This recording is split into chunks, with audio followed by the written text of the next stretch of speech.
We now invite you to watch the next part of this insightful lecture entitled Realize That You Are Perfect in Every Way, Part 3 of 8 on Between Master and Disciples, given in English on October 23, 1997 in Bangkok, Thailand.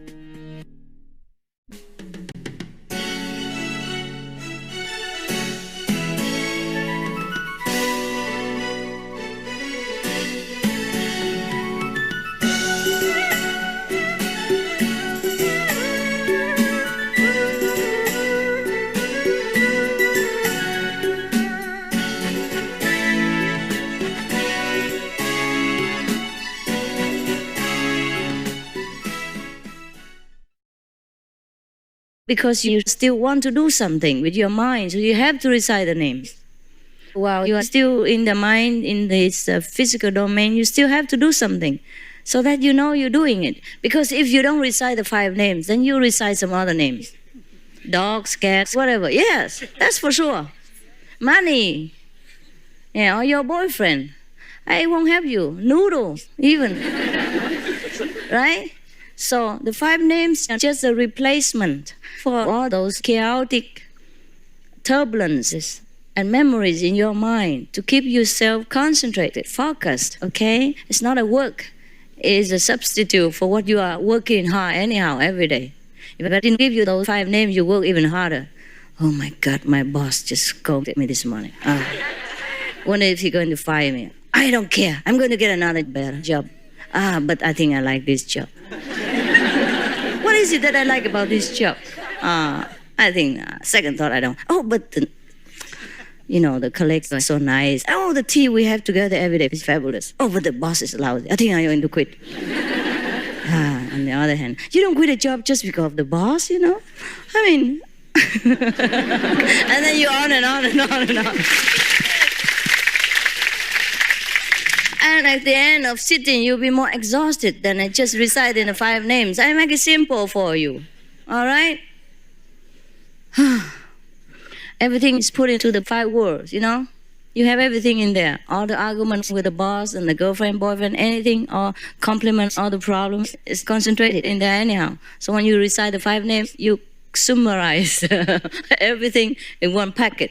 And that's just the same as if you sit there and think about whether this brand of coffee is better than the other brand. All right? It's not work. It's a way to smooth out problems, to concentrate everything in one so that you'll be more focused.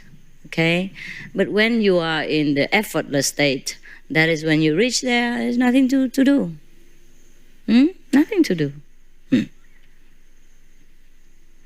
In your beautiful song, you say, follow me, follow only me, and I will set you free.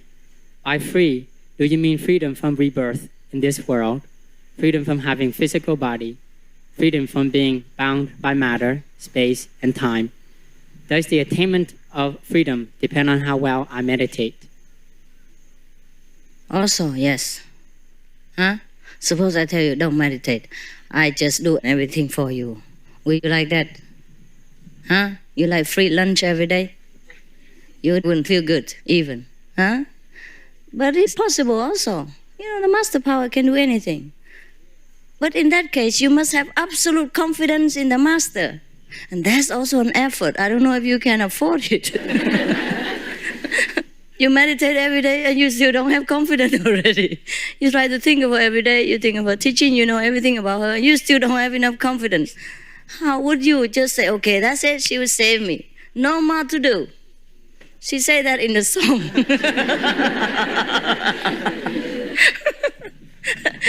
If you can do it, if you can believe it, it works. No problem with me. You have problem with yourself only. You are the one who has to believe or who has to meditate. If you believe absolutely that I can set you free, so shall be. I'm just afraid you won't believe it. That's why you got to work, do something, so that you feel you earn it. Right? This is a psychological feeling. This is human psychology. You give them something free, they doubt you. They think you're going to cheat them or get something out of them, even though they are beggars. Yeah. So let them work a little, yeah? then they feel good about it. Huh? They feel confident, dignified, they earn their own bread and their own worth. That's all right. Besides, when you're sitting in meditation, it's good for you. Good for your psyche, good for your mind, good for your body. Everything is put at rest. Your heartbeat is lower. Your brain waves become beta, theta, whatever. It is very, very low and very relaxed. See? It's also good for you. And your emotions stable, your mind clear. Whatever problem in a day, you can solve it. Or you can think. You see? That's good for you. Otherwise, the master doesn't need you to meditate to set you free. Really, you can believe in the master and he set you free. Many people, I told you many stories, just look at the saint once. And at the time of dying, the saint came and took him home. No problem, honey. Just no problem. Yeah. People pray also to the picture of the saint. That's even enough. Watch once on television and believe in it. Enough. There's no need for your meditation. But you meditate because you want to be better. You want to know yourself now. Okay? And it's good for you in many ways, as you have found out, huh? Okay? And then, besides, once you are meditating like that, you also become your own master. And you have more power. And you can help other people. You have eloquence. You can convince people. You can even maybe convert people to this path and help them also. You see what I mean? There's no problem with liberation for one person. If he believes in the master, he's gone. Done. There's no need to do anything. Does the master need you to sit there 2.5 hours so that he can take you home? What kind of master is that? Thank you for initiation into the Kuan Yin method. Master, my concentration is very poor. Please allow me to serve Master in total unconditional love and surrendered. Who is that? What do you want to do with me? Go home? Then you just do your job. What are you doing?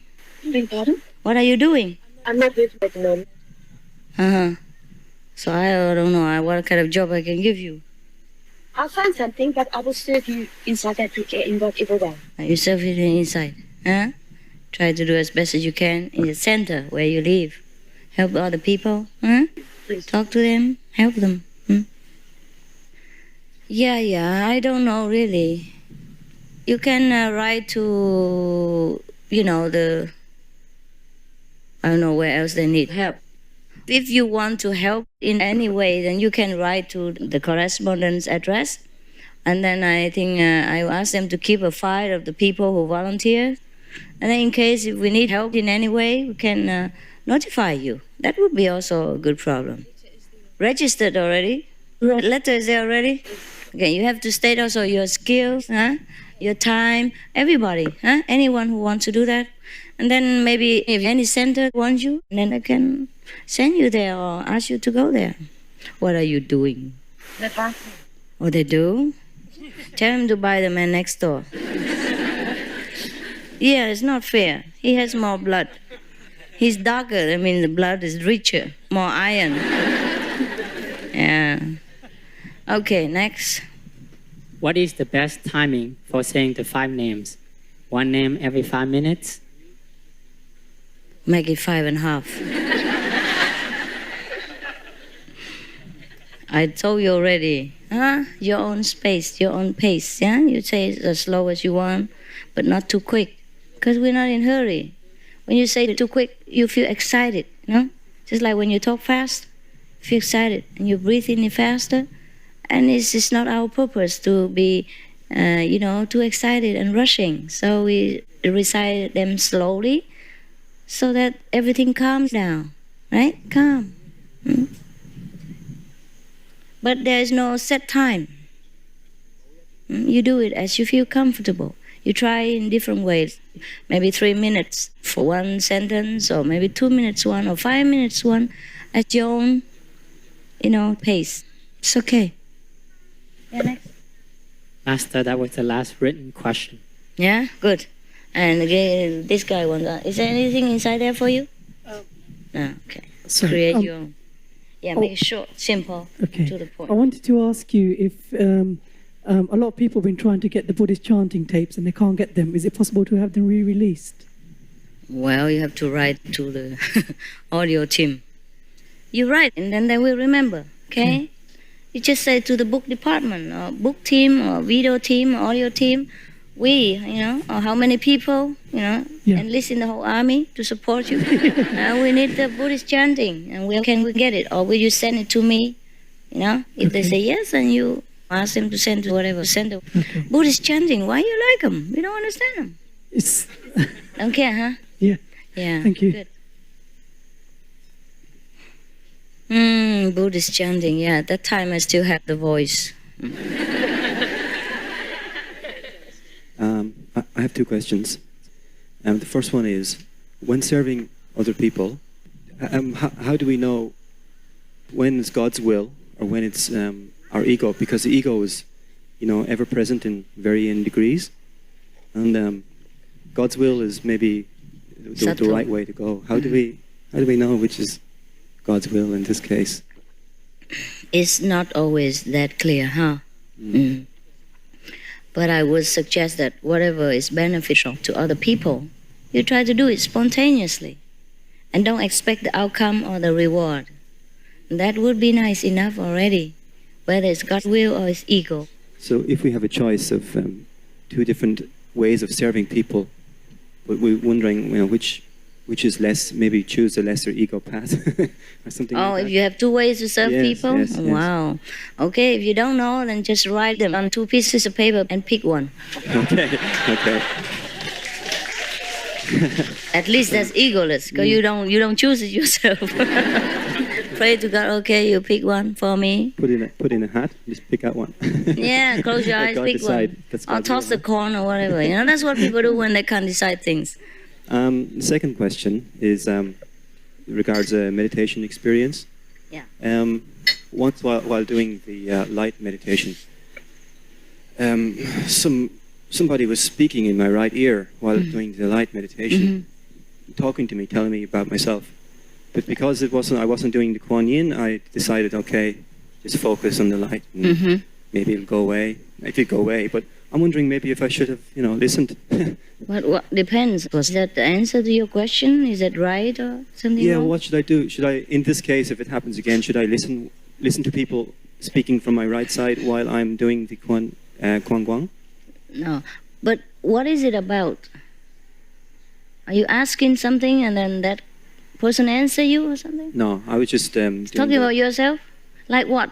Just this person just started talking smoothly about me. He's just telling me things about myself. Like what? Like, well, from what I can remember, it was like, oh, you're doing very well, or you're something, kind of like compliments. Oh, that's the devil. God never compliments. How did they get in on the right side? Yeah. Did I ever compliment anybody? No. That's my right ear, huh? I wrong. You were not doing the listening and he tried to interfere. Huh? Okay. Yeah. Besides, if he say you are good, that means be careful. You're doing very well. Tell him, if I do it very well, I know already. No need for you to bother. Okay? Okay. Thank you, Master. Besides, my master tells me all compliment and praise is a poison. So get out. Get behind me, Yeah. You know what Jesus was doing when he was in the desert? The devil came to him and said, if you just bow to me, I give you everything. Huh? That's even more compromising, huh? But he said, get behind me. See that? We don't care, huh? We should never ever bother about anything because we don't meditate for compliments, right? We don't meditate to know that we are good or we are bad. We meditate to know God, all right? And if we do it well, God knows, and we know. It doesn't matter. We don't meditate for any purpose like that, to get information and all that. Only when sometimes we are in trouble and we can't solve a problem, then maybe in the meditation we pray, okay, Master, maybe when I meditate, let me know the answer. Or anytime, let me know the answer to this problem that I've tried my best and I couldn't solve. It's important to me. And that's it. Just one sentence and meditate. But there's no need for anyone to come and praise you. We don't ask for this advice. They're testing your ego. Yeah, you feel comfortable, huh? And you feel like, what else? And then you forget the wisdom and the light and everything else. Yeah, and he will try to talk to you all day long, and you'll be in more trouble. Yeah, really. Okay, cut it out. Forget the communication. Cut the telephone line. Say, I don't need you. Huh? I don't need you. Then he goes away. Okay? Thank you, Master. That is one of the traps. That's one of the 52 ways to get into trouble. Yeah. That's one of the 52 ways that the Buddha wants the disciples. One of them is praising. The devil will come to you and praise you that you're good. Because at that time, he probably knows that you're craving for it. You need some compliments. You need some reward. You need some reassurance that you're doing well. Because nobody else has seemed to do it. Master's too far away. She doesn't even know what I'm doing. I'm working, my head up for the center, and she never said anything. And all the people seem to ignore me, don't even realize my existence here. I sacrifice everything to come here and do a lot of things, and nobody says anything to me. And then he will come. He said, you are very, very, very good. And then if you believe it, you fall into that vanity trap. Vanity is the devil's favorite cat.